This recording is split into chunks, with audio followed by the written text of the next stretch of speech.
কোনো এক মাকে লিখেছেন আবু জাফর ওয়ালিউল্লাহ। কুমড়ো ফুলে ফুলে নুয়ে পড়েছে লতাটা, সজনে ডাটায় ভরে গেছে গাছটা, আর আমি ডালের বড়ি শুকিয়ে রেখেছি।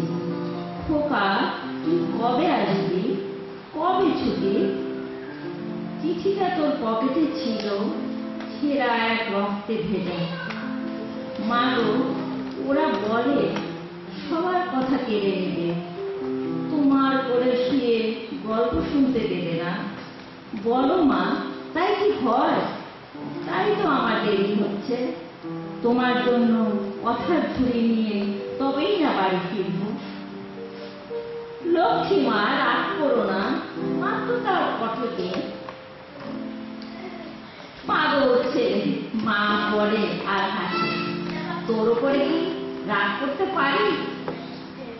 নারকেলের চিড়ে কেটে উঠি ধানের মুরগি ভাজে, এটা সেটা আর কত কি। তার খোকা যে বাড়ি ফিরবে, ক্লান্ত খোকা। কুমড়ো ফুল শুকিয়ে গেছে, ঝরে পড়েছে ডাটা, তুই লতাটা নেতানো। খোকা এলি?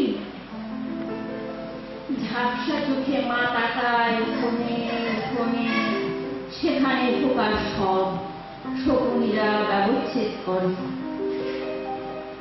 এখন মার চোখে চৈত্রের রোদ পুড়িয়ে দেয় শকুনিদের।